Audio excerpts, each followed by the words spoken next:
Alright, jumping into the build guide, the first thing I want to go over is the item changes that I made.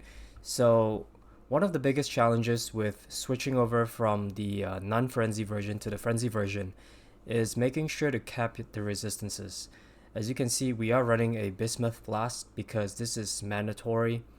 Without this and the topaz flask, my resistances are non-existent. And the reason for that is because we are running a lot of uniques here. We have Snakebite, the Olesia, the Light, Relicash, and also the Badge of the Brotherhood. So, plus this ring as well. So, a lot of uniques. We don't have a lot of room for resistances. So, the best way to do it is to run a bismuth flask. You could roll this a little higher with increased effect for more resistance. And then Topaz Flask is recommended because you get more lightning resistance, and then you can convert ideally your physical damage taken to lightning, and that will increase your survivability quite a bit. So that is the main challenge that I had to face. And aside from these two flasks, you also need ideally a tier 1 or tier 2 resistance roll on your armor piece here, and this is quite expensive. If you want to get all the stats that you need, you basically need life, strength, because the build has a high strength requirement, and PDR. So in addition to the 3 mods, to get resistance on top of that makes it quite expensive, and I haven't got it here. So the way I made up for it is I got these jewels with fire resistance to cap my fire resistance. Not ideal, but it's the budget version for now. So that is the chest piece. And then for the implicits, the most important mod here is physical converted to either element, ideally lightning if possible, and then gain endurance charge every 15 seconds. That is very important because it makes sure that your endurance charges are capped, and there's the only way for us to generate it is from this node here, but we are required to kill monsters to get endurance charges. So make sure you roll that. It's really cheap. All you have to use is the lesser Searing Exarch embers. So really cheap to roll that, and that's all you need. Alright, so that's the armor piece. Rings we talked about. Amulet, very important. The ring is also an important slot. You need the all LE resistance roll. I bought this as a fractured, and I crafted it with the deafening strength essence, and basically we're waiting to hit either of the resistance mods. So if you get fire or cold, you can convert it to lightning, but ideally you want to have a lightning resistance tier 2 or tier 1, and then you can do a reforged life with Wild Bristle Matron to get maximum life. So this is not done yet. My life roll is low, but the most important stat is the LE res, strength, resistance, and life. And then ideally on an amethyst, so you get chaos resistance as well. Helmet, the most important stat here is accuracy.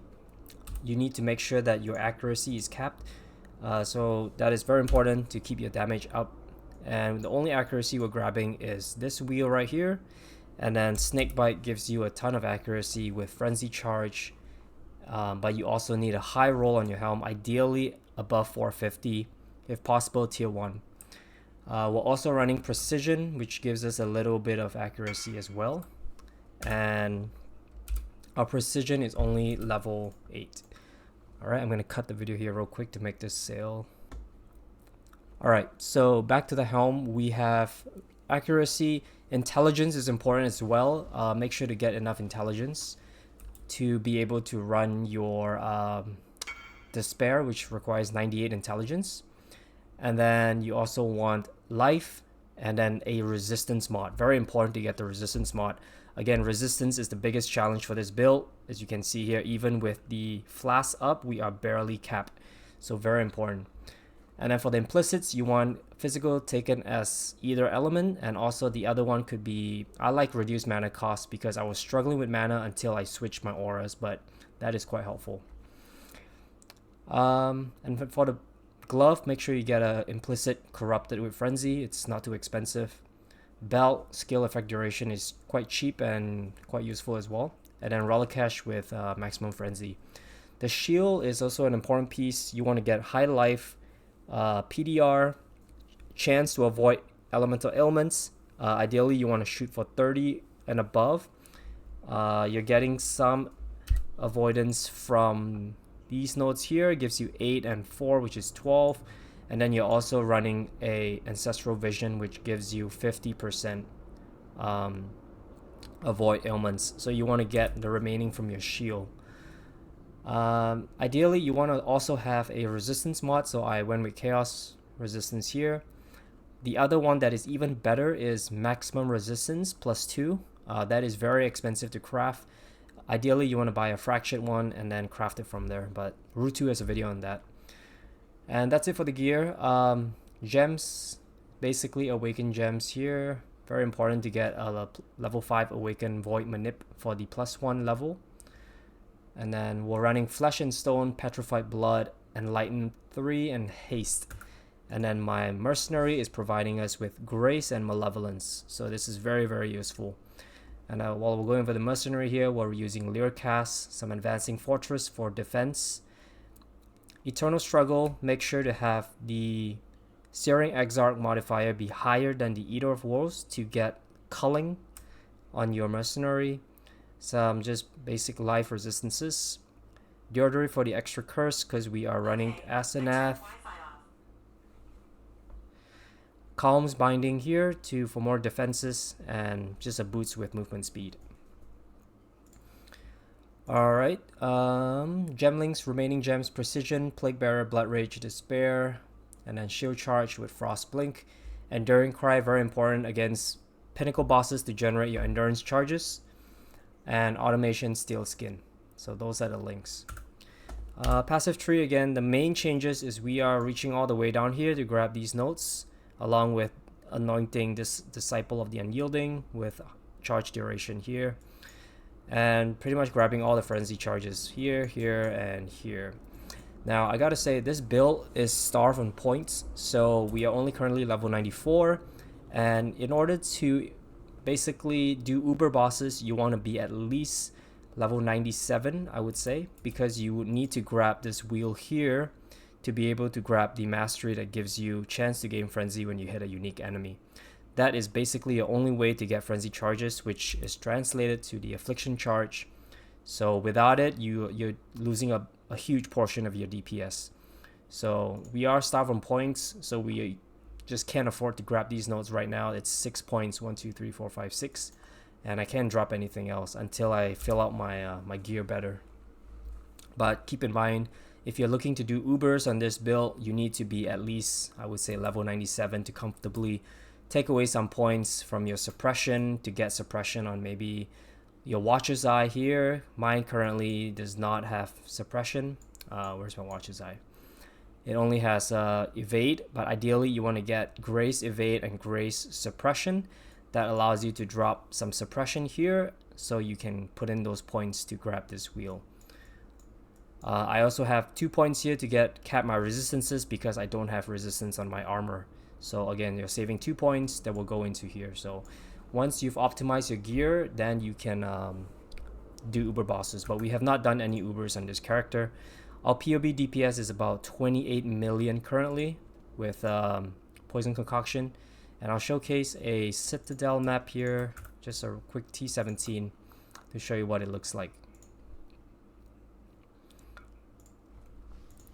The build map's great. 28 million DPS is more than enough to clear T17s.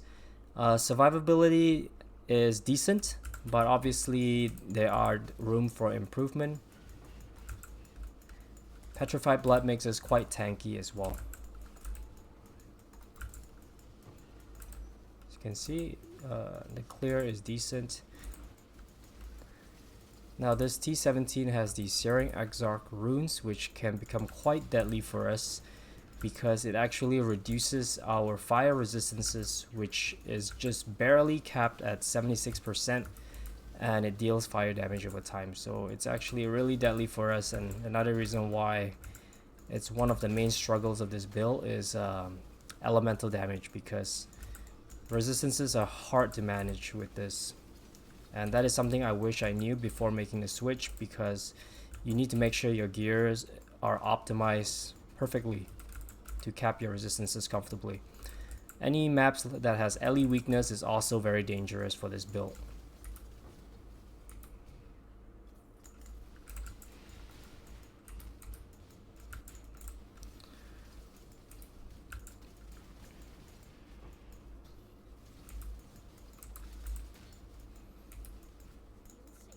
let's see what this guy has. Despair with Zealotry, so not the greatest. We're just gonna grab that. Boots look pretty good. We're just gonna take the items here.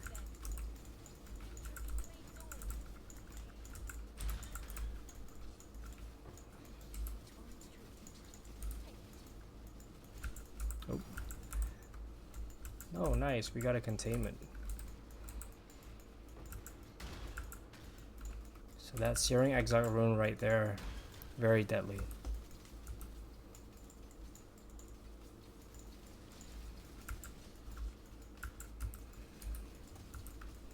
And we're gonna see how our boss DPS is.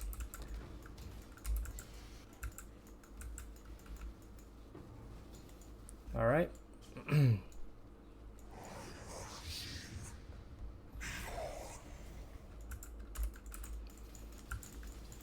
So here we're just gonna run.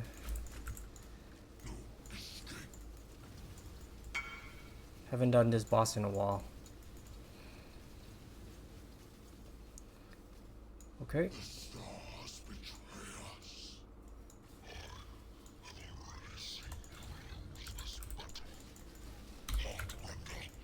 Totally forgot about that mechanic.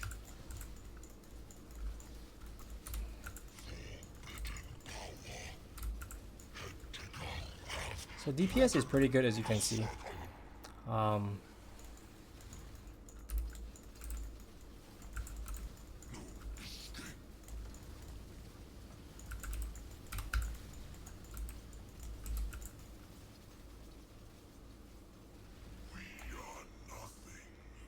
You can definitely get a lot tankier with better items, which is, I'm not sure if I'm going to upgrade this any further, but I wanted to give a showcase on what the frenzy stacking version looks like.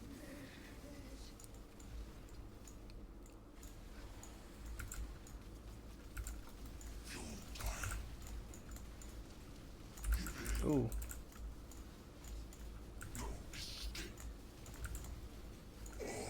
Alright, so that is it. DPS looks good, obviously, and yeah, hopefully this video helps you decide if you want to make the switch to the frenzy stacking version. It is expensive, and the summary TLDR is to make sure that you cap your resistances. That is the most important part and also the biggest struggle for me when I made the switch. DPS increases quite significantly, about 4 to 5 times, and defenses does improve once you have all your resistances figured out. So yeah, hopefully this video helps you out. If you have any questions or comments, leave them in the comment section below. See you in the next video. Bye.